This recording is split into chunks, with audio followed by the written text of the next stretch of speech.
एवं नीति प्रभाव एवं नीति अनुसंधान संस्थान नई Delhi extend my warm welcome to you all to IMPRI #Web Policy Talk. Today we have gathered for a special talk on urban political economy and governance by Dr. Shahana Chattaraj as a part of the series The State of Cities #City Conversations. The series is organized by IMPRI Center for Habitat, Urban and Regional Studies. The series is being moderated by Dr. Soumyadip Chattopadhyay, Associate Professor Economics, Visva-Bharati Santi-Niketan, and visiting Senior Fellow at IMPRI. I invite Dr. Chattopadhyay to take the proceedings further, and we look forward to learning from my esteemed gathering. Thank you. Thank you, Ishika, and a very good evening to all of you. Just before the start of today's talk, let me just say a few words about this city conversation series.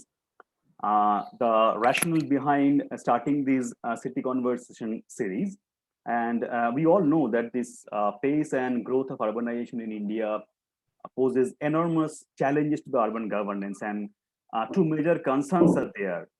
One is how to improve the quality of life in India's rapidly growing urban areas, and also how to transform the Indian cities to play their role as engines of growth.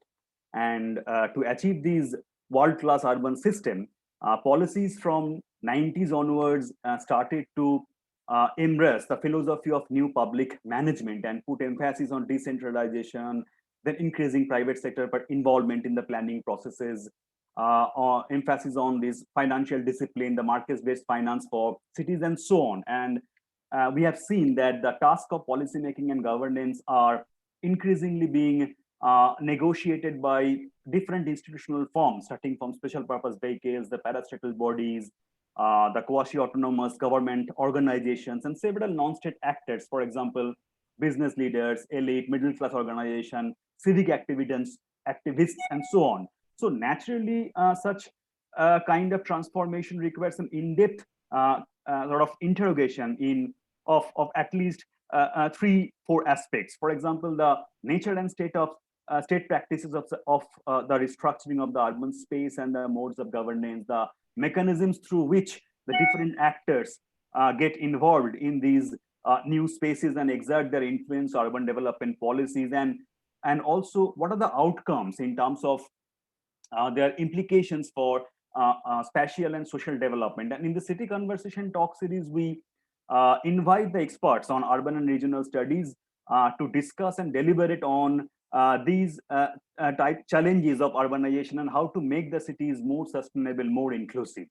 And today we are delighted to have with us Dr. Shahana Chattaraj, who is the Director of Research, Data and Innovation at WRI India, and a visiting fellow at the Center for Policy Research, New Delhi. And she is also a part of WRI's Global Governance, Poverty and Social Equity Task Force. And at WRI, she is involved in mentoring the researchers across WRI programs and overseeing the research strategies and publications review.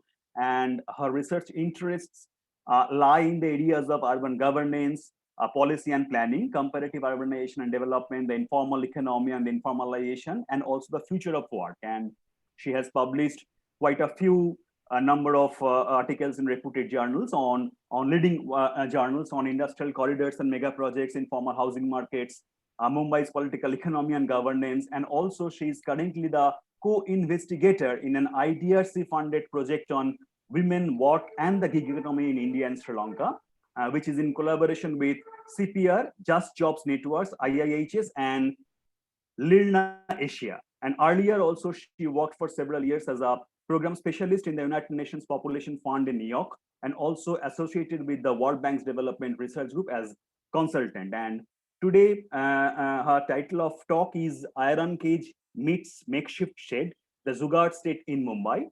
And also, we are very, very pleased to have with us urban scholars who are very well known. Dr. Diganta Kumar, who is the Associate Professor of Geography at National Institute of Education, Nanyang Technological University, Singapore, and Dr. Neha Shami, who is the lead of Academic and Research, Indian Institute of Human Settlements, Bengaluru, and also Dr. Arindam Biswas, who is Associate Professor at the Department of Architecture and Planning, Indian Institute of Technology, Roorkee. So with this short introduction, let me now invite our speaker today, Dr. Shahana Chattaraj, to begin her talk. So it's over to you, Dr. Chattaraj. Thank you so much. I'm just going to share my screen now.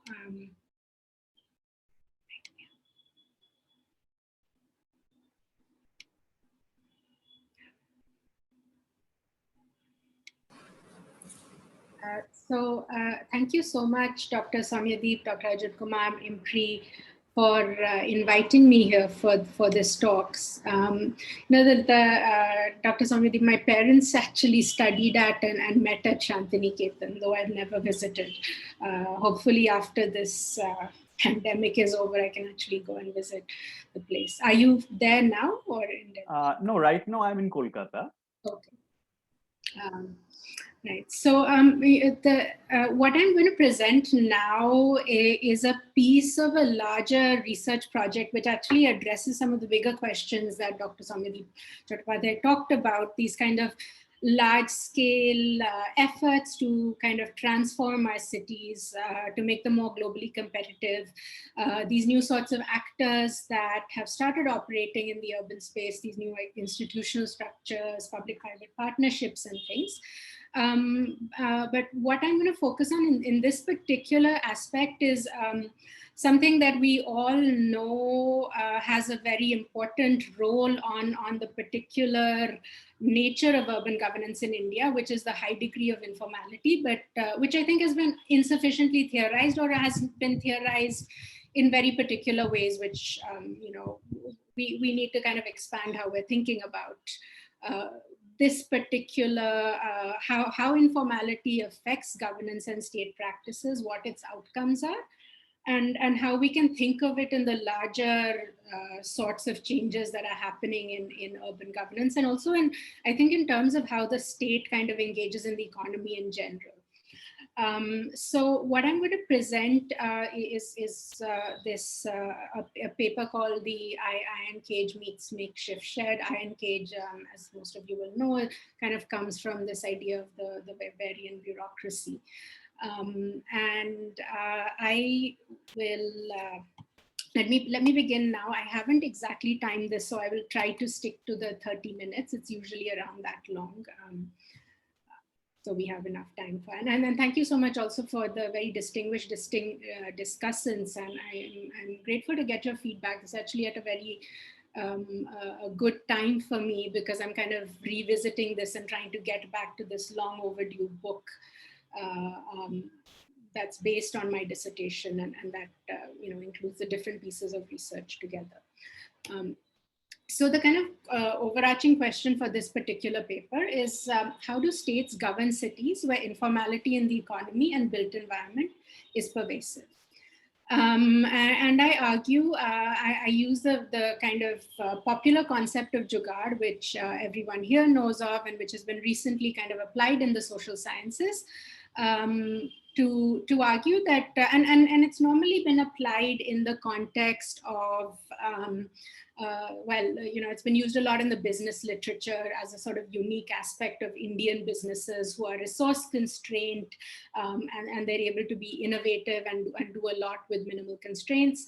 It's also been used in some of the urban literature on informal workers, slum dwellers and things who again, in the same way are kind of, cobbling together, making do, working under constraints. And the state has very often, in the jugaad literature, kind of been the kind of barrier to this sort of adaptation, or the reason that businesses and firms are required to do jugaad because they don't have proper infrastructure, or the state doesn't support them, and so often it's this kind of barrier or driver of jugaad. It's not considered part of the jugaad, but what I began to observe, and this is an empirically driven concept, is that what we kind of understand as jugaad practices and things are actually very prevalent in the state, and they end up having a particular effect on the state organization and its capacities itself. They work in certain ways, and in certain ways they also kind of weaken the state.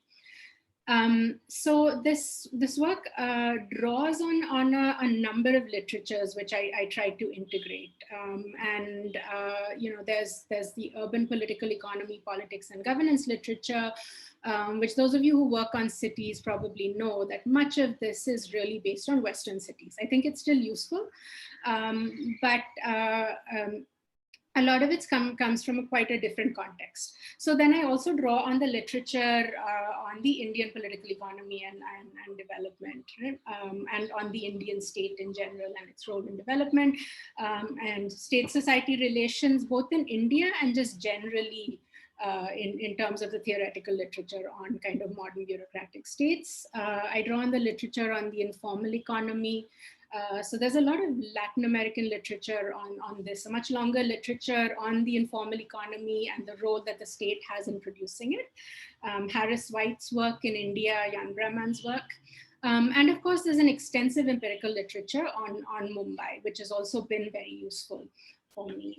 Hansen, Bjorkman, Jari and Weinstein. That's particularly because I wasn't able to investigate every space where I talk about these kinds of jugaad practices. My own methods actually ended up being quite jugaad because it started as a comparative case study between Mumbai and Shanghai. The way you would approach it from political science and sociology. I had a hypothesis which I was testing. It was focused on state capacity and things. And then when I went and I started doing my field work in Mumbai, I started observing that there were a lot of interesting things going on in terms of governance that were kind of understudied and definitely under-theorized, and they might be more important drivers of how the city actually works in some ways than these kinds of high-level partnerships I had come in to study, which was this kind of state-business relationship and things. And then I kind of ended up extending my fieldwork and ethnography in Mumbai for several years, and I developed this concept and things, and I kept returning to kind of further test it and develop it.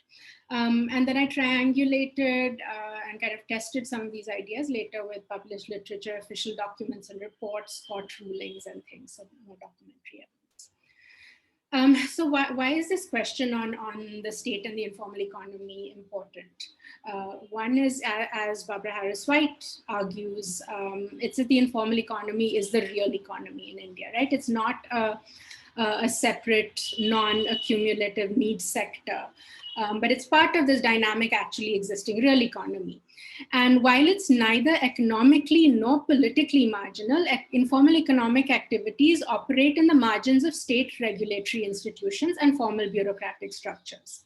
And this is sort of basically how the informal economy is defined actually, right? It's not regulated in the same way that the formal aspects of these same sort of economic activities would be. And because of this, it's in large part illegible to the state. And here I'm using legibility and in the sense of James Scott's Seeing Like a State work, where he talks about the kind of fundamental tools that a modern bureaucratic state needs in order to govern. And one of those is to be actually able to see the society and economy it's trying to shape and regulate. So that makes it hard for the state to order and control it through the standard tools of bureaucratic governance and administration. And then what happens in a city like Mumbai and most Indian cities is that given the size and scope of the informal economy, the accommodation and control of informal activities becomes a core task of urban governance in Mumbai. It's not just a marginal process at the edges of the state.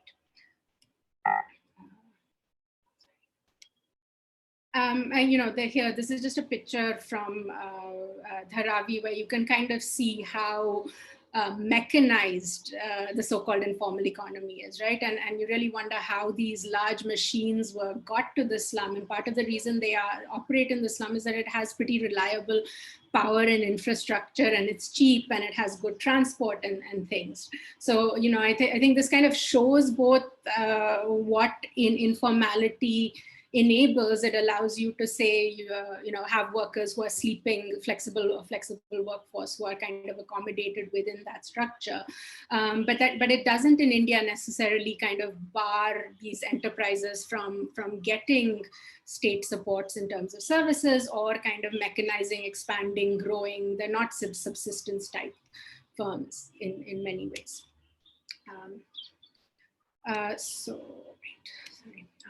Informality in the state. So here, like there's a fair bit of literature on the relationship between informality and the state, right? Which sort of argues that informality and the degree, the scale and scope of it is often a product of state capacity and the kind of regulatory structures that the state has. So, and I think this is quite clear that the widespread informality in Mumbai is a product of this mismatch between the state's formal institutional regulatory structures and the organization of the urban political economy. And the informal economy is defined by this vexed relationship with the state. So it's useful, as many scholars have pointed out, for states with limited capacity and will for the enforcement of rules and regulation. In many ways, it works for the state. And that states alternately curbs, formalizes, ignores, accommodates, and collaborates in informal economic activities. So this also has been observed and reported on both in Indian cities as well as in cities, in Latin America and Africa. My first research on how the state deals with informality in this very context-specific ways was actually in New York when I was doing my ethnography class, and I was looking at how the police there deal with street vendors, and they're kind of interesting parallels with India, except there you can say it's a fairly marginal part of the larger economy. And then they also have these periodic crackdowns and enforcement drives, which are not really to get rid of that aspect, but to kind of demonstrate state power and its ability to maintain order and rule of law.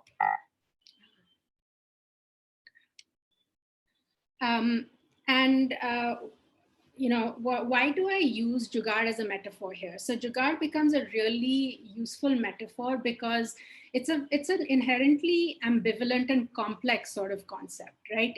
It has, when we talk about jugaad and the way it's used, they're both positive and negative elements. And it was kind of a unique term which allowed me to capture both of that. And you can kind of see it in both these examples, right?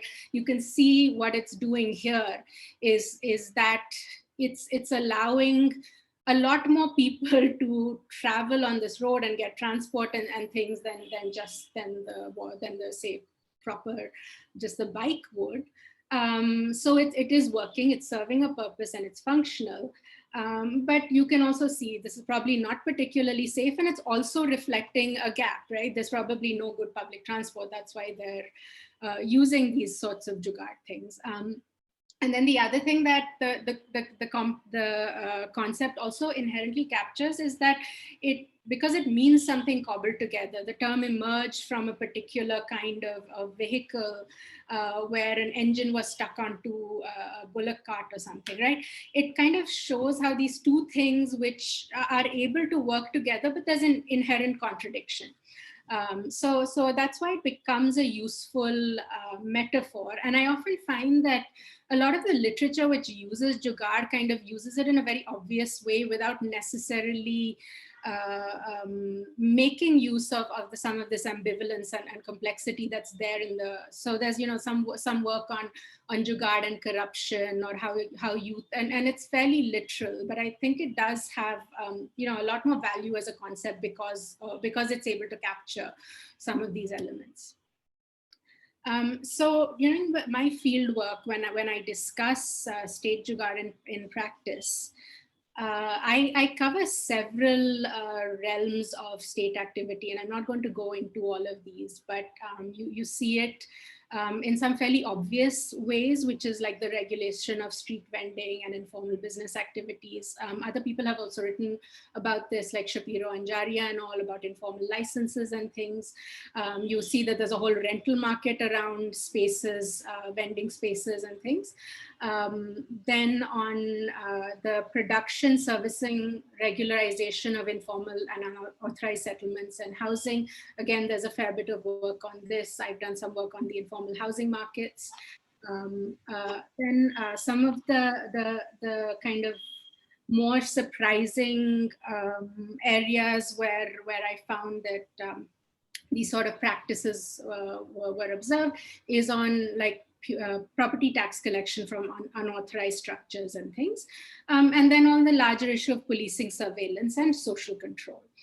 So it's something that's kind of prevalent in pretty much all domains of governance, and it's partly because informality is so widespread.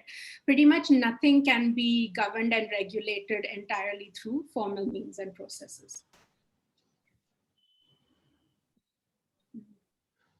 Now, Jugaad governance involves negotiations, bargains, and accommodations around the state's framework of laws, statutes, rules, standards, and protocols that regulate how citizens and firms occupy and utilize space, conduct business, and access public resources and services. What this process of governance does is that it embeds state actors within informal power structures, and there's a sort of informal delegation of power and authority.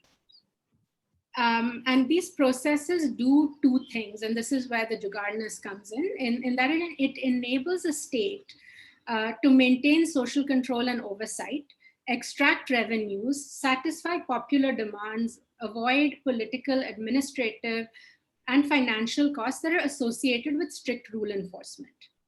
And over time, it increases state-society penetration, and it partially and very unequally incorporates informal spaces within formal state institutions. So what you observe is that state actors at different levels, and this is quite important, right? It's not just a frontline worker kind of thing, apply improvised, contingent, politically negotiated practices and strategies of governance at variance with official rules and procedures in order to intervene in informal spaces illegible to the formal state. These practices are neither strictly formal or informal, but jugaad. They're adaptive and flexible interpretations of the rules. And this is also important. They're not merely corrupt or rent-seeking or irrational acts of vernacular lower bureaucracy. So a lot of the traditional like political science literature and things would kind of relegate all of this to clientelism or rent-seeking or whatever, or this kind of irrational bureaucracy. But in most cases, they are rational in that they're geared towards realizing legitimate state functions and objectives under the constraints of incongruous legal regulatory frameworks and limited state power and capacity.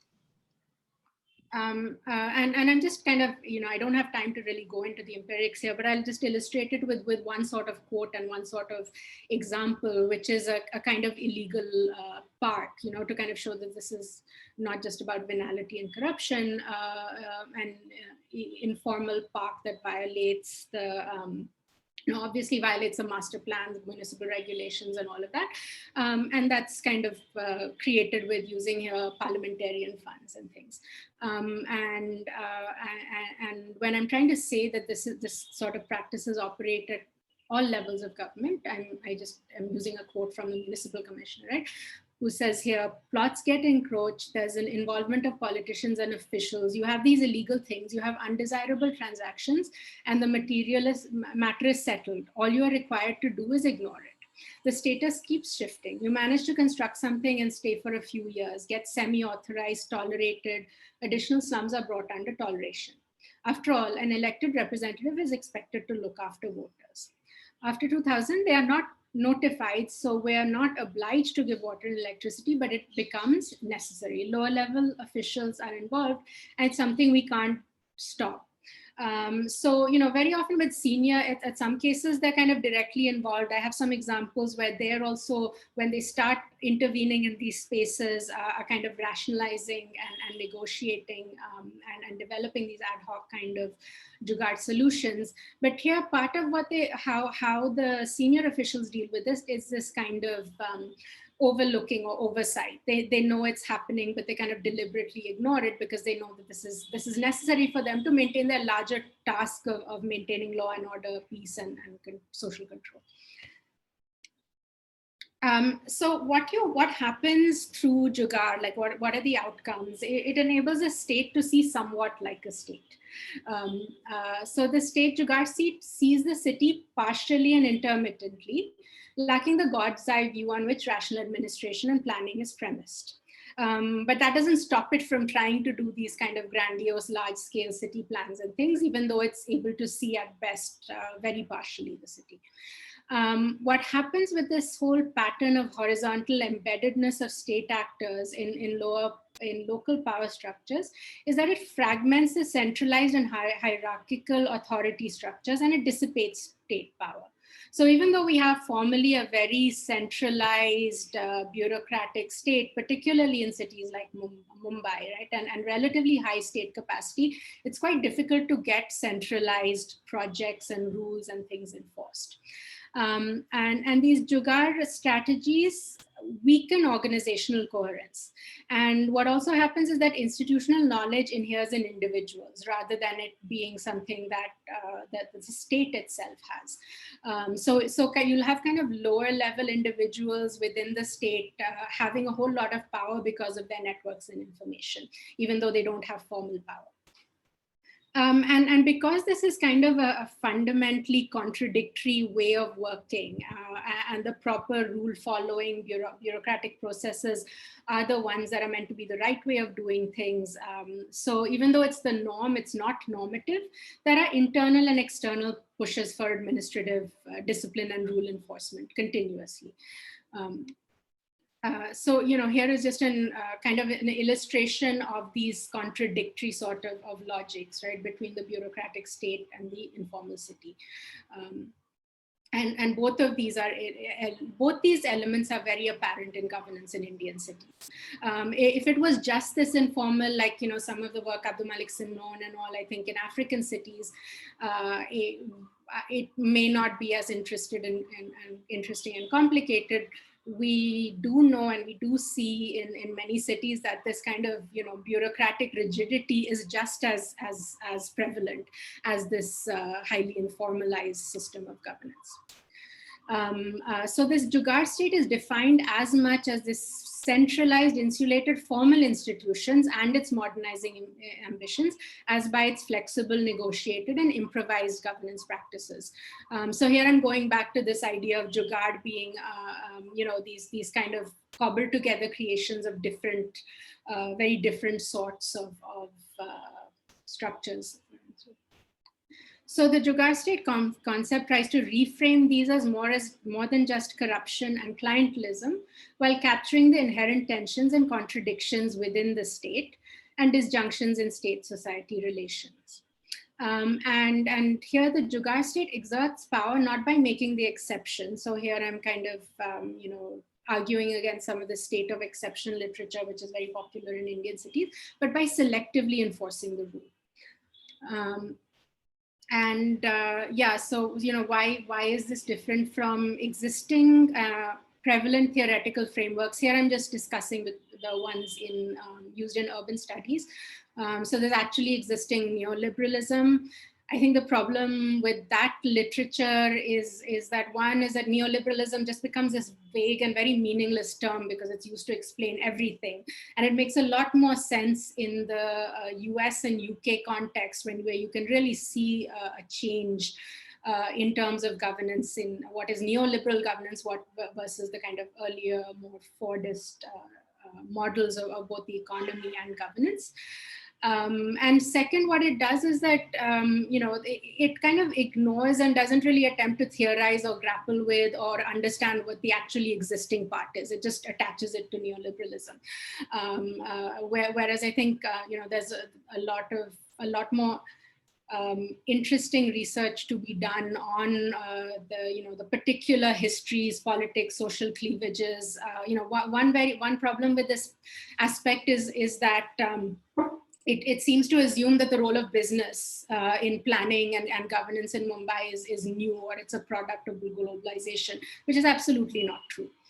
The other popular sort of literature is a state of exception and informalization of the state, Ananya Roy's work. And one of the biggest problems with this is if you look at where does this literature emerge from, right? The very premise in this literature is that there's a certain a relationship between the state and the citizen, which is the norm, and then there's an exception to that norm. That's just not the case in India. That's emerging out of a European history. We can't just apply this where that basic premise out of which the exception comes, and the norm is not the norm, the same norm. And from that, the question arises, where is the exception when everything is an exception, when anyone can make an exception, right? It's not just the highest level of the state. And it also doesn't look into, while it claims that informalization works for the state, it's not able to really answer the question of why is the state unable to achieve most of its goals in that context. And what we do see in reality is that rather than by making an exception, because exceptions are always there and anyone can make them, the state power is exerted by selectively enforcing the rule, and that power is always available to them. And finally, there's this idea of assemblage, bricolage, which I don't think really highlights the contradictions, tensions, and discontinuities between the state. It kind of, assumes that, I feel it's a good descriptive framework. Of course, there's an assemblage and a bricolage, but it's not telling me what sort of outcomes one can expect and why particular patterns and outcomes keep repeating in Indian cities. And I think that's where the Jugaad state idea might contribute. Finally, what are the questions and implications that emerge from this idea? One is that the Jugaad state governs after a faction, but it lacks the ability to undertake long-term planning or meet citizens' demands through formal state processes. The state resources and capacity to adapt are thinly stretched. And these regularized rule violations end up undermining state legitimacy, and they may undermine public safety, health, and environment. The governance reformers call for transparent, consistent, and strict rule enforcement, depoliticization of state policy. And this also becomes a problem, right? When there's so much of this regularized rule violation and it's associated with corruption, there's this kind of middle-class moral majority sort of movement, a moral minority in India, actually, which is kind of strict rule enforcement. But without whole-scale democratization and transformation of formal rules and institutions, many of these reforms are likely to have anti-poor implications, because in general, the informal poor access the state through local politics and intermediation, through these Jugaad processes. And finally, it raises the question of, does the Jugaad state's ability to incorporate informal groups preclude broad-based political mobilization and resistance, right, of the sort that you see in Latin American cities, that you saw in South Africa and things, right? We don't really have these urban movements in India.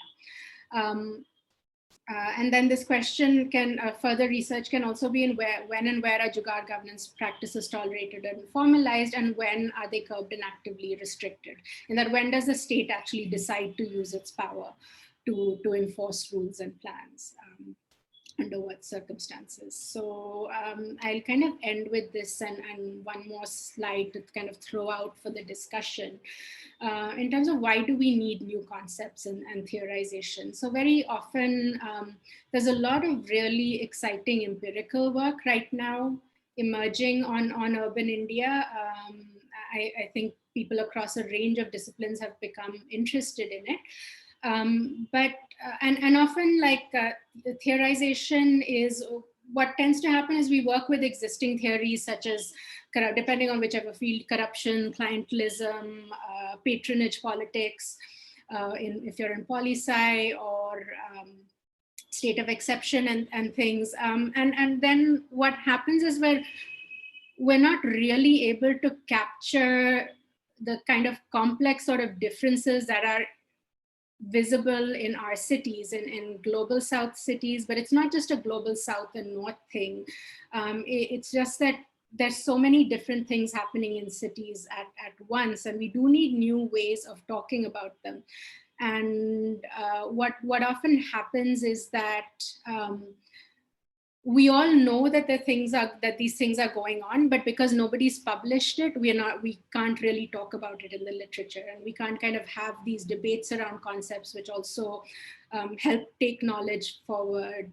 And we often don't ask new questions as well, because our questions also remain kind of framed in these concepts of neoliberalism or patronage politics and things. So I do think there's work to be done around conceptualization and theorization, and it's the right time for it on cities in the global south. So that's the end of my presentation. Thank you all for listening. So thank you, Dr. Chattaraj, for your very exciting and interesting as well as provocative presentation. Like as you rightly mentioned, that informality in urban city or in Indian cities is so widespread that it is really indeed difficult to govern those urban spaces according to any specific rules and regulation. And you have highlighted that how the state actually adopts different state practices in the form of different sorts of regulation, regularization, and the different practices to govern these sorts of urban spaces, and how the different state actors as well as the non-state actors with the varied sorts of power at different levels shape these sorts of informalities, and ultimately produces, as you mentioned, that flexible negotiated improvised governance practices. And then you have also highlighted that how the popular theoretical framework of this actual existing neoliberalism or the state of exceptions, they may not be that much suitable as far as the Indian cities are concerned to understand the informalization of the urban spaces. And then you rightly calls for the need for new concepts and new theorization. So thank you once again for your these very exciting talks. And now let me move over to our discussion. So may I now start with Dr. Neha Shami. If you please could chip in and share your comments on Dr. Chattaraj's presentation. It's over to you. Sure, thank you. Thank you, everyone at IMPRI, for inviting me to be part of this. And thank you, Dr. Chattaraj, for a really interesting discussion and your talk and the research that you presented. I actually think that this is, it's also a very opportune moment in some ways to be talking about informality and governance as we try and come out of the pandemic, and to think about how informality has kind of been brought really front and center over the last 18 months or so, not just through kind of the impact on informal workers per se, but the way in which our governance systems have kind of dealt with and engaged with this question of informality in our cities, whether it is through questions of work or whether it is provision of healthcare or basic social security safety nets. There were a couple of things I think that I wanted to kind of open up as part of this conversation, and I think the first was the question of agency, and as we talk about kind of this idea of jugaad and the state kind of adapting, I think it's also important to think about sort of where and who within the state is involved in this process, because it's also, as we all know, the state isn't a single kind of homogeneous body, and Mumbai, in some ways, as you also mentioned, is really an exceptional city in terms of the kind of power that its city government actually has. And when we look at other cities across India, not very many of them, have that same kind of control, even if it is kind of fragmented. And to think about sort of the role that different layers of states play, right? So looking at the role of the parastatals, for example, and the sort of interplay between them, because there's also sort of informality and this kind of pull and push tension that happens a lot through sort of backroom dealings within the state itself, not only in how the state interacts with those that it is governing, and then also thinking through a little bit about sort of how states interact, sort of by the state I mean the state government at this point. So think of the state government and how it interacts with urban local bodies, and the sort of pull and push tension between that as well. And also thinking of how that reflects back to sort of national scales also, because in the last, kind of 6-8 months, we've again seen around the whole sort of GST debate about how, this kind of conversation around who has agency, who controls, sort of funding, where do taxes go, and all of that kind of plays out into, sort of, for example, if you look at the, in the case of Bangalore, there's this constant tussle between the BBMP, which is the municipal corporation, and the Bangalore Development Authority, which is sort of the statutory planning body. And so there's a lot of that tension as well. So, I'd be very interested in sort of hearing you unpack a little bit more sort of this question of agency particularly. And then the other thing that I wanted to kind of think a little bit about is also the sort of spectrum of sort of the formal to the informal. And so a lot of the work that I do focuses on questions of development of infrastructure. And you begin to see, as you unpack the process of development of infrastructure, especially these large projects that we're seeing, is that informality actually exists, again, not just in what is kind of labeled or called the so-called informal economy, but within, sort of, very formal consulting processes, for example, where you see people moving back and forth with such fluidity and ease between sort of the private sector, the government. There are instances during, where we've seen actually people being seconded to, through formal processes, being seconded to private consultants, or from private consultants into government, but also this fluidity of knowledge that moves back and forth between them. And so to think of it across that spectrum of even within formal spaces, and what counts technically as sort of the formal economy, where we see this kind of not necessarily what might be counted as the kind of transparent rulemaking, because that often tends to kind of cloud the way it's spoken of, especially in a lot of theory, where if it looks in a particular way, if it behaves in a particular way, it must be informal, and therefore a lot of this this kind of plays out in those spaces. And that kind of leads to this conversation around sort of clientelism, around corruption, et cetera, but it doesn't mean that it doesn't exist across other scales as well. So to think about it, in this question of from informality as existing across a spectrum, where there's sort of more and sort of less. And the final thing that I wanted to bring up is the question of land. And I think that in a lot of these things, and a lot of the things, especially the specific examples that you brought up in the case of Mumbai, a lot of the negotiations and the kind of transactions, whether formal or informal, are around sort of this fluid, access to tenancy of hold on land. And that often becomes the currency in our cities, especially, through which a lot of these other transactions kind of takes place, and becomes sort of this site almost to be able to sort of investigate and unpack some of these questions. And so I'll stop there, and then we can take more questions and comments later.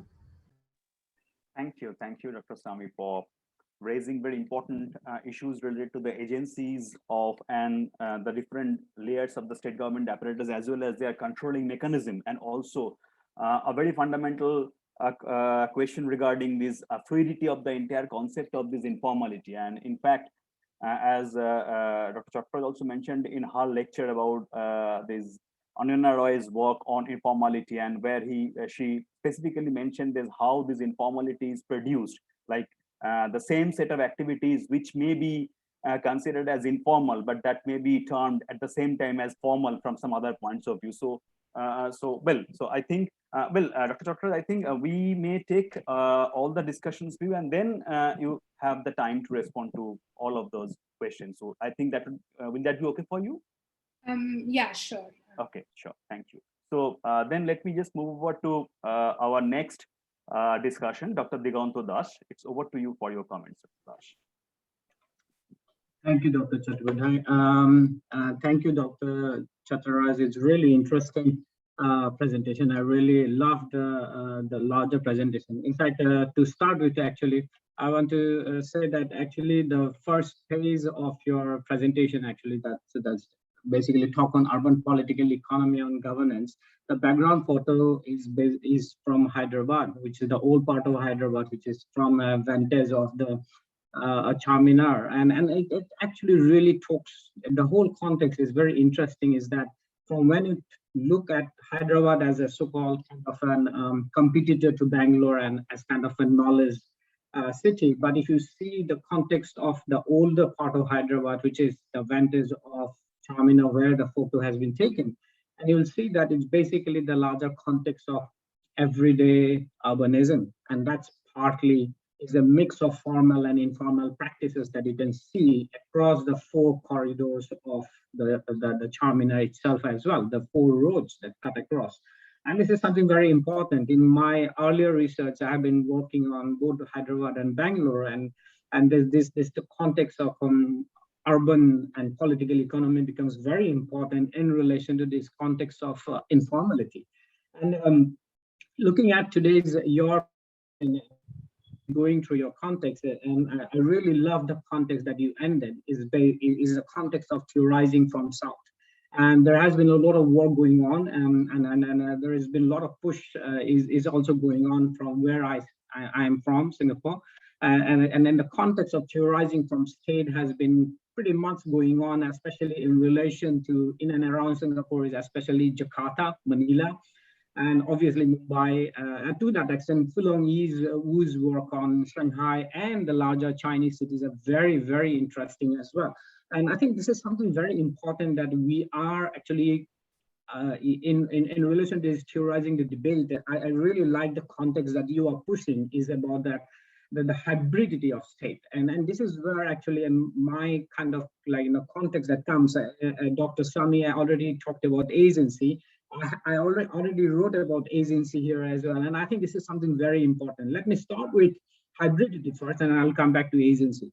Now, I found that from your larger presentation, I really found this interesting about this jugaad governance between the formal and the state improvisation towards flexibility and flexible regulation. And this actually talks about this hybridity or nature of hybridity of urban governance. And perhaps I was wondering if you could actually unpack a little bit more on this hybridity or processes of hybridity. I believe that your work is mostly work around ethnographic work, and I guess I'd be very interested to know more about this hybridity of urban governance, and maybe in Mumbai context, and in what way this hybridity can be theorized beyond Mumbai. And that's where actually my context is about that. How, I mean, Mumbai is a classic case of informal practices, but this processes of hybridity of urban governance, can it be applied to other cities of global south, not only India, but maybe Jakarta or Manila as well? I think, and that's the larger context will be very interesting from the context from going back to the theorizing from global south as well. Helga Leitner and Eric Shepard has been working on this context of theorizing, and I think this will be very interesting for me. Agency, I think beyond the state and parastatal and the agency relationship, my way of looking at it is the context of often if we don't look at the context of human as agency. And Partha Chatterjee has already talked about human as agency in relation to the larger theorization. But I also try to figure out that how state government or parastate or urban local government and government bureaucrats actually work as part of this process of agency and process of learning as well. Learning and relearning itself is very important. And if I can understand that this process of learning, relearning is the process through which the flexibility or the hybridity comes and strengthened as well. So I would be very interested to know more about these processes of learning, relearning, learning from the space, learning from the urban space, and strengthening these processes of hybridity as well. And these are my major 2 points that I was, and overall I really, really liked, and I'll be very interested to know more about it as well. Thank you.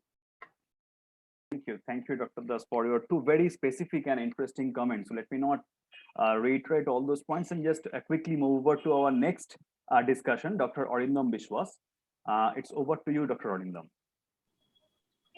Yeah, thank you. And I apologize that I could not join right on time. I had some other sudden engagement. I had a small baby, so I could not really join on time.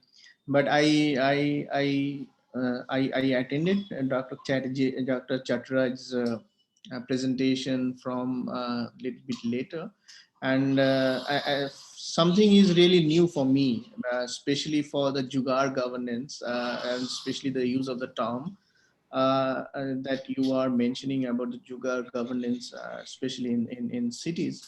But what I recall is during my research work, I actually use a lot of, or I actually being inspired from Elinor Ostrom's work. Now, it is the governance of a different aspects where the natural resources was being sought out, and I tried to kind of emulate that idea into city, and especially her framework, and using that in cities, especially in developing countries, because a few things is, first of all, we do not have that kind of an institutionalizations of processes and legislation in our urban areas, and also there are a very lack in terms of a bottom-up approach rather than the top-down approach. If you have a contact in your local urban area, you get things done, or you get things done through, as you rightly pointed out, through corruptions. But there is no process of mechanism of institutionalization of a particular aspect which can give you some, even let's say your birth certificate or your housing applications or your drainage application or something like that, which is a very kind of a day-to-day activities of municipal corporations or the local urban body, when the relationship with the local people. A few other things that that I also want to point out about the size of the cities, for example. I think there is a very vast difference between these kinds of informality in terms of governance and organizational setup as you move on from smaller cities to larger metropolitan cities. And then it also varies in terms of the level of even the level of infrastructure availability between these cities. Second thing is also about the legislative processes, how it has impacted in terms of our informal or this kinds of an hybrid level of governance, because most of our cities do not have that kind of an decentralized process or the knowledge.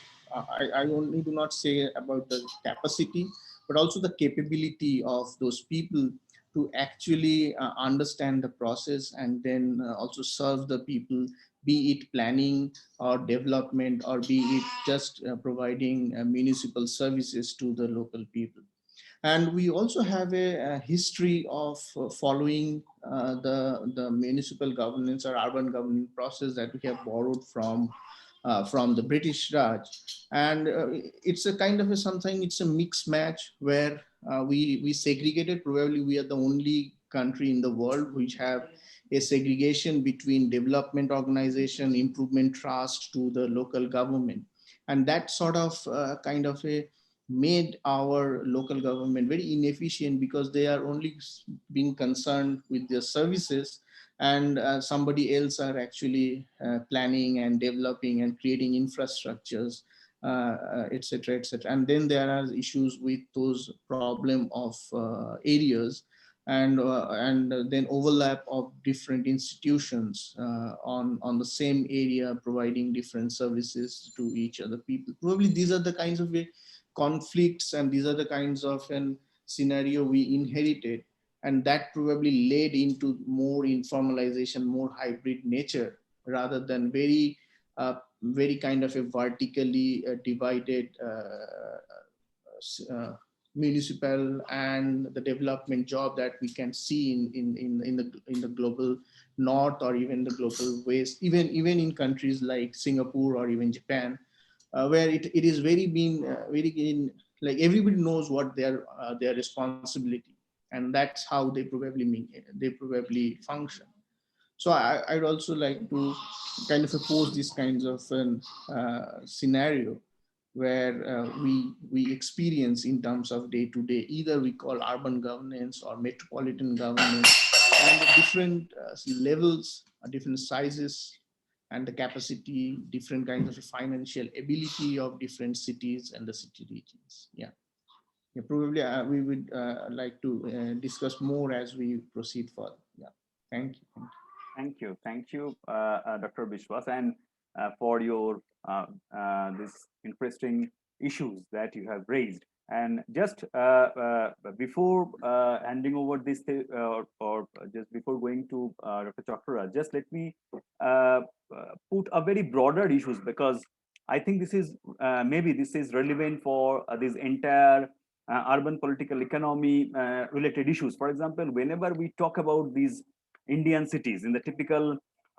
within the much of the urban development discourse, the Indian cities are generally framed as the sites of deficits. Like they are characterized by weak governance, as Dr. Biswas was also mentioning, and immense infrastructure backlogs, the limited access to finance, and so on and so forth. But this deficit frame of understanding of Indian cities, it seems that it fails to account for the heterogeneous ways the service delivery is actually achieved, and the diversity of the governance actors involved in these delivery processes. For example, we talk about that we know that there are severe water shortages in the cities, and especially in the informal settlements. But people somehow, we know that they improvise on water distribution and somehow try to access water for them. So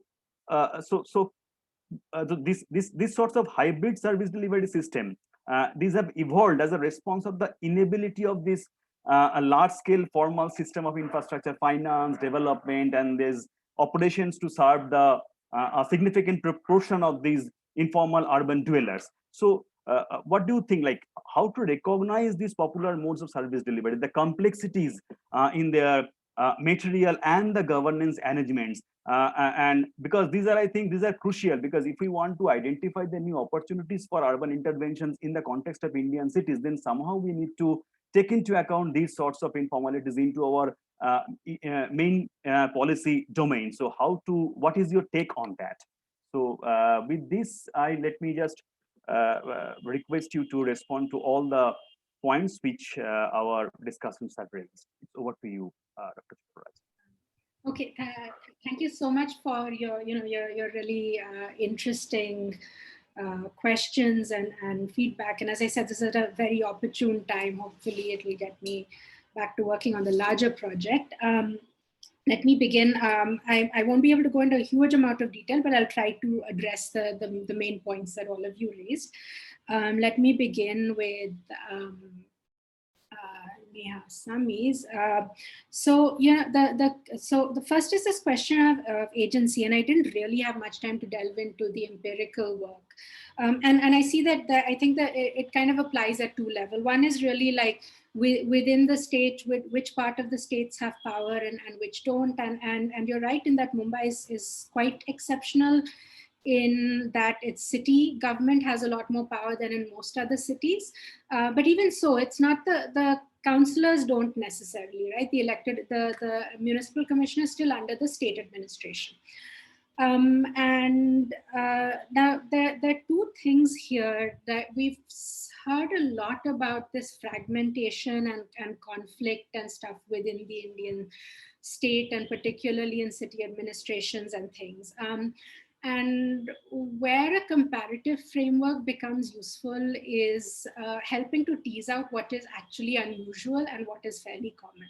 Now, this kind of bureaucratic fragmentation, if you look in the US or whatever, it's fairly common. These conflicts, they're surprising commonalities. What is unusual is that extreme lack of power that local bodies have. And that's kind of where, my initial project, I still use this comparative lens with China. And the kind of traditional example, whatever, typical conventional wisdom is that China gets things done because it's less democratic. And the argument is that India, but in reality, that's not the case. We know we don't have a lot of local democracy. And if you look at the level of agency that local leaders have in China, at the ground level, at the block level, they have a lot more. They don't have political independence, but they have a lot more. In fact, this kind of relates to Soumyadip's question about how do we incorporate informality and practices of negotiation and flexibility into governance. China does a much better job with it.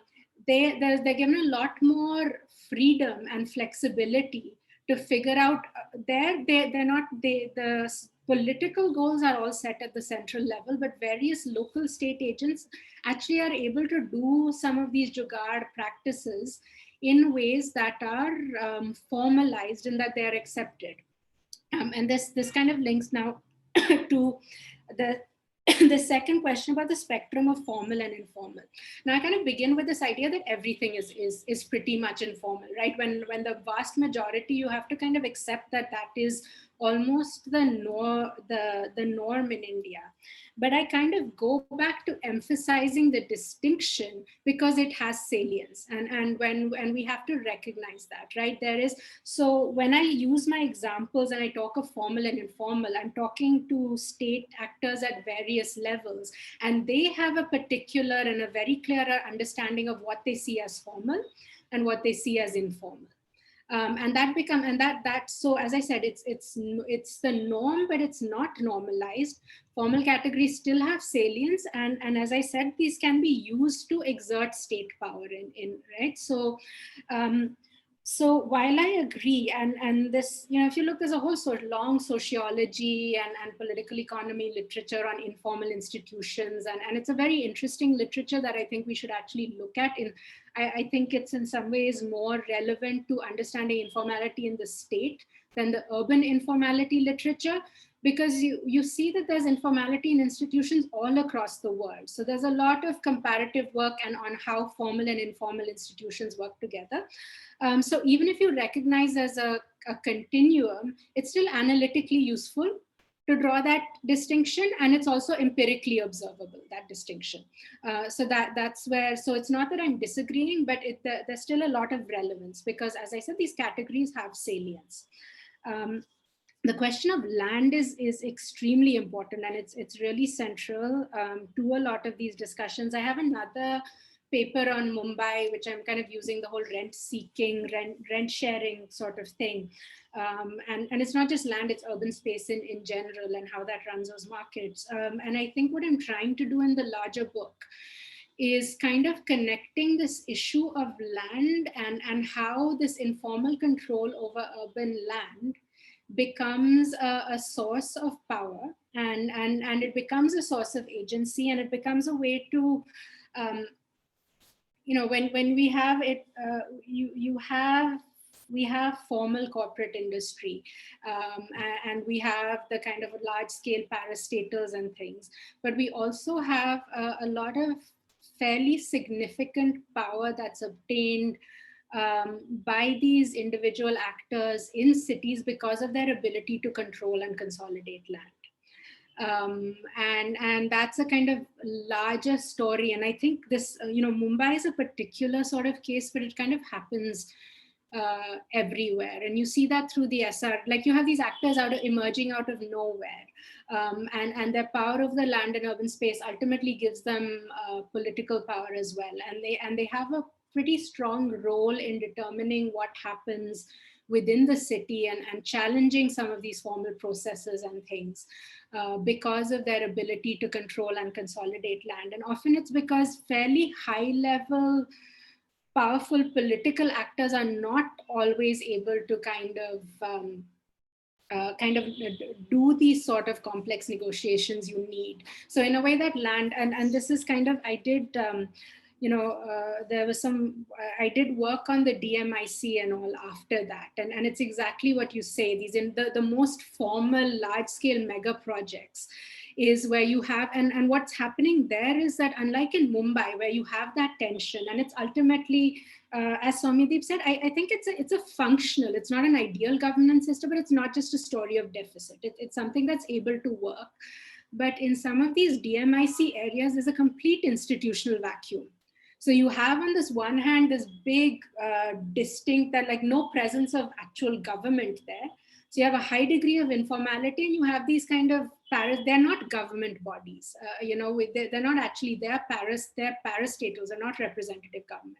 So you have this very, very strange situation where in fact, that is in some ways the most informalized institutional vacuum sort of space I've been in has been the kind of DMIC site, the mega project site in Uttar Pradesh. That kind of leads to this issue of hybridity. And there are two types. There's hybridity within the state, and then there's this, well, maybe heterogeneity is the word here, this enormous heterogeneity of how governance works across Indian cities. So what you're seeing in a Mumbai, where you do have a fairly effective state and it's fairly functional, and it is able to deliver services, and then you have some of these other, Greater Noida is another one of those supposedly planned cities where there's an actual vacuum of governance. And I think that's where the deficit is much more. They may have infrastructure, but there's almost no system there for the poor to get infrastructure. And I think there's, a good way of us understanding both hybridity and heterogeneity will be to look more comparatively across Indian cities. And that will sort of, I think also take this theorization further on the issue of hybridity. So, what I would think is that the Jugaad state is one particular form of hybridity within the state. And I think there are elements of that in pretty much in most state structures, right? We won't find any purely bureaucratic or purely informal, but there's probably a continuum. And I think, that might be this idea of hybridity within the state. It might be an interesting idea for a conference or something like that, or especially what was surprising is to see this kind of level of flexibility and informality and hybridity even within say a state like China or Singapore. So I think that does call for further theorization or more comparative work, where Jugaadness may be a particular form of hybridity and there are other sorts of hybridity. But I think when I presented this work, I pretty much found that there's a lot of resonance with people in Latin America, Africa, and there's similar concepts that they have also for these very Jugaad-like practices, System D, which is Jetinho in Brazil, and funnily enough, in Europe, it's when I present to Italians, they get it at once. And looking at some of the kind of old literature on Italian urbanism and things, you'll find a lot of these similar patterns of this kind of very fragmented, networked systems of governance, but you also have this formal state structure. And I think the big difference, as Arindam pointed out, these are kind of inherited from colonial systems. So I think in many of the big cities where we do see this, it's because we have these bureaucratic Weberian colonial institutions which pretty much function the way they did. And then in some cities, we also have this overlay of these development authorities and things, all of the parastatals. And then we have a whole lot of other places where there's either a very weak sort of local government, or it's not clear who's actually running the things. And those are informal in completely different ways. And those are also politicized in completely different ways. And it's kind of worth seeing how they work. And then we also have, in both Kerala and Gujarat, we have fairly functional local governments, which in Kerala are much more democratic, and they are able to maybe have more of this kind of synergies and co-production and things like the Ostrom-like things. And in Gujarat, it's a little bit like the China model in that. They have you can see they have a lot of administrative capacity, right? They kind of know they may not be very democratic or have that much agency, but you know, they're quite well organized. They are, in fact, actually, and they use it for different reasons, but they do have a much better sense of what they're doing in terms of planning, service delivery, as far as infrastructure goes. They have fairly qualified people within the state. So that, yeah, there is a lot of this heterogeneity that I think is worth examining. And then we have cities which we focus on, but we have a lot of these urbanizing areas that aren't even cities. You know, they don't necessarily have boundaries. They don't have an institution. It's really not clear who governs that.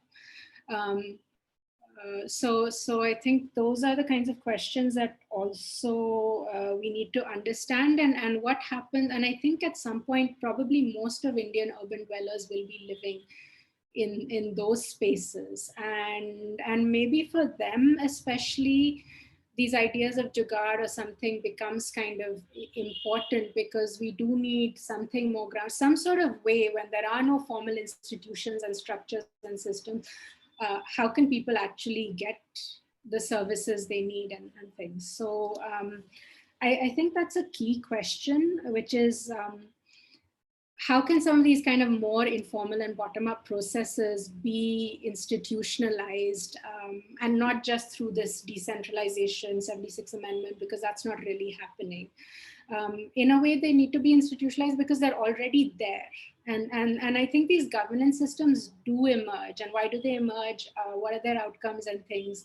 You can't have a city that's, or an urban area that's ungoverned, but what is actually emerging when there isn't a formal structure of government? You know, most places we talk about how unplanned cities are, but very often it doesn't matter. The big cities are still able to function. There are a lot of areas where there is nobody who has that, the job of planning, of providing services and things like that. And the other surprising thing that I found is that, you know, where the formal also kind of becomes important because it remains the norm, is that I think governments almost anywhere else in the world have been better at dealing with informality than in India. Yeah, this kind of, right from China, as I said, they're able to routinize informal processes. I've seen in the UK, and like this recognition that they need to kind of work with informality is far more than in India. I think in India, this kind of the form, like even during this COVID pandemic, for instance, if you see the kind of bizarre rules that come where the state decides exactly what hours shops should be open, how many people, and there's no logic. It's not really rational administration, or kind of the state decides that there'll be a night curfew or X shop. Like it's also not necessarily corrupt or interest based. It's just this kind of arbitrary top-down decision making where formal rules have to be followed for no good reason. It's also there when it comes to, again, the pandemic has highlighted a lot of this, right? Why people who should have been getting relief and supplies were not given them, because there were all these rules about eligibility, which really did not make sense. And I think most other states are really able to say, well, you know, one, to just not have them because they don't make sense in such a case, right? You have a universal system. But in India, that we should still have these very, very strict rules for paperwork, for eligibility, to get a vaccine, to get relief supplies, to get social security, even if you're informal. Those are very strange, and that's where it's in some ways it's important to problematize, as they say, the formal, right? Like that might be a bigger problem in India than the informal. The nature of the formal might really be where we need to kind of reform things, not in the informal. But yeah, that's sort of the last point. But thanks so much for your comments. I think they'll be useful for me going forward. Thank you for your detailed response to almost all the issues which have been raised by our discussion. So let me just, as Dr. Arjun mentioned, let me just quickly move over to our discussions for some quick thoughts. if they want to have on your responses. Let me start with again, Dr. Neha. No, actually, not a whole lot more to add, but I look forward to continuing a conversation around this. And I think that it's absolutely right that I think that, we do need to kind of unpack this question of governance a lot more than we do currently when we talk about our city. So I'll just leave it at that and kind of look forward to continued conversations. Thank you, Dr. Neha. And then again, it's over to you, Dr. Das. Yeah, thanks, Dr. Chattaraj. I think I totally agree that the context of hybridity and heterogeneity comes together, I believe, and there are, in fact, the context that you're talking about is that the comparative processes and the comparative urbanism, and I guess that actually comes to the context that I was talking about, learning from cities or learning from this comparative kind of context as well. I guess this actually at the end of the day is kind of goes back to the context of how to theorize from south, and then I think this is something very interesting, and I guess it's a continuous discussion, and I'll be very happy to have this discussion going on. Thank you. Thank you, Dr. Das. And now it's over to Dr. Biswas if you have any specific points that you want to make. A few things probably I missed in the first one. Yes, please. One thing is about the transaction cost. Now, when we theorize on the basis of our observations, there is another thing which I feel needs to be done is to analyze. Now, before we do a certain degree of analysis, it is very difficult, as you pointed out, to theorize in terms of what is happening, especially from the global south or even the developing or emerging economies perspective. Now, the first thing what I feel when we go for theorize is the analysis, and there has to be a solid kind of an empirical evidences that comes out of a very, it might be a very structured or unstructured levels of analysis. So how do you kind of analyze in terms of either in terms of a framework or the data, or given that we have so much data deficiency in our cities, and it's very difficult when we go for theorizing based on your sample survey to theorize something which is this large and this complex and this kind of a conflicted, what I may say. So in traditional governance, I'm not very that much, I do not work that much in terms of political part, but in terms of the governance, when I do research, I find it's very difficult to create an analytical framework to, first of all, analyze the governance process.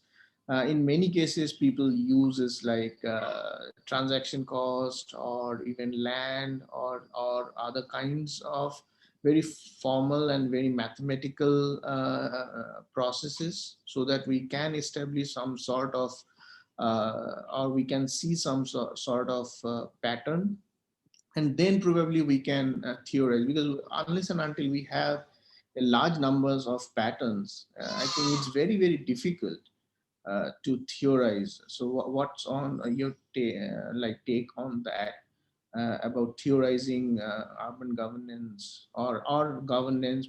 It might be urban, local, or metropolitan or rural, whatever, but the governance which actually be the nearest to the people, which provides the most essential services to the people. Thank you. So thank you, Dr. Biswas. Now it's over to you, Dr. Chattaraj, to directly respond to Thanks. the points. So I would definitely like to keep these conversations alive, because they're very interesting, and I hope they don't end now. But on Dr. Biswas's, I think that's a really important point, like this whole issue of methods. And I've often thought of doing a kind of methods paper of like, how do you do research when almost everything is a gap, right? There are data gaps, there are theoretical gaps, there are conceptual gaps. And when I started My degree is in public policy, right? And that's entirely quantitative. And there was quite a lot of pressure to have a quantitative component, but there's very little data, especially at that time. I think that the availability of data has improved since then. But when I started my field work, which was more than a decade ago, there was very little. And so then what I did is like what you do in kind of comparative politics or public policy. You have a kind of formal analytical framework where you decide your cases, you choose variants, you have a design, you draw on theory. And as I said, it started as that. But what I found then is that these existing analytical frameworks here, that they didn't really explain much, or they didn't help me understand what was going on. And I think that's where concept development becomes really important. So even pre-theorization in terms, because it kind of lets you give a name to something that we all know is happening. And then there's a further process where that becomes further kind of developed, operationalized, measured. Once you become, and that becomes, and then it kind of helps you ask different questions and collect data on different questions and things. And I think in India, both kinds of things are important. Like there's a huge need for more data and more empirical work. And I think particularly on these really important central questions of at what level of government should decisions about basic services be made. And I think those are in some ways traditional theoretical questions. We don't have the data to answer them. So I think for those, we really do need to start like doing a lot of comparative empirical work across cities to kind of help establish that. And then for some of these new sorts of things that we're observing or that we know existing theories don't explain, that they're puzzling. One thing that's useful for me, comparison is always useful, because otherwise there's just so much going on in Indian cities and so little of it is studied. At least these urban planning, land questions, we do look at. Urban politics still remains really understudied. Social cleavages remain understudied. These new kinds of subcultures and things that are emerging in cities, all of those things, these various non-state sort of movements that are emerging, whether it's these kind of the good civil society, and we're thinking of these kind of climate justice sort of movements, to the bad civil society, which is the kind of cow vigilantism and things, right? And in many of these northern cities, they are actually the people who are governing cities.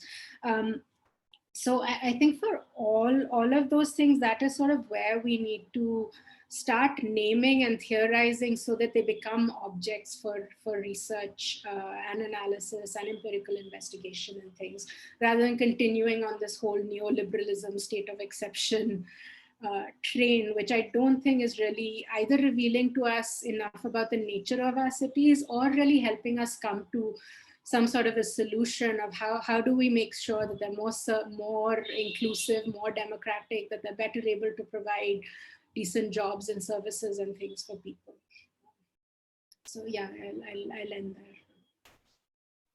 there. Yeah, so thank you. So it's really theoretically very much enriching. So it's a wonderful lecture. So thank you once again for your lecture, and also for finding some time to give a talk to this IMPRI's City Conversation series. And also I'm thankful to all the discussions, all our esteemed and distinguished discussions. So yes, so as it has been observed that the spatial and the political space which afforded by this informal governance regime in Indian cities stands in stark contrast to the formal governance regime in India. And there are multiple governance actors, and so it is improper to bank on a so to say the singular mode of governance. And we need to recognize the multiplicities of the governance, which will enable us to understand and to determine how and by whom this urban space is accessed and used.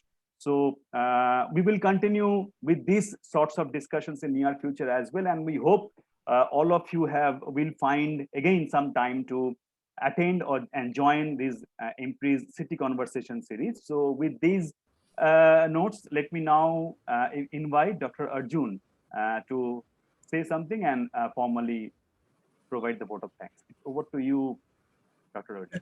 Thank you, Soumyadip sir. I have written a lot of questions, but yes, nevertheless, please ask. Should I ask a few to Shahana ma'am? Ma'am, I have another meeting, but yes, we can hopefully continue this conversation. It was such a pleasure. Thank you. Yes. So let me wrap and propose a formal vote of thanks. Yes, I will share some of the questions over email. Yes. Thank you everyone for this very enriching lecture and deliberation today. And on behalf of IMPRI Center for Habitat, Urban and Regional Studies at the IMPRI Impact and Policy Research Institute, we thank all of you, those who have joined here and watching at Facebook and later watch at YouTube and listen at our podcast to our series, The State of Cities, #City Conversation, and today's lecture on urban political economy and governance, focusing more on Shahana ma'am's work on Jugaad governance. We are so thankful for our speaker, Dr. Shahana Chattaraj ma'am, for enlightening us and also putting so much of effort towards this lecture, and Dr. Arindam Biswas sir, Dr. Diganta Kumar sir, and Dr. Neha Sami ma'am, and of course Dr. Soumyadip Chattopadhyay sir, and IMPRI team for having this very enriching deliberation. And with that, we wish you a very good night. Thank you and take care. Thank you. Thank you. Thank you, everyone.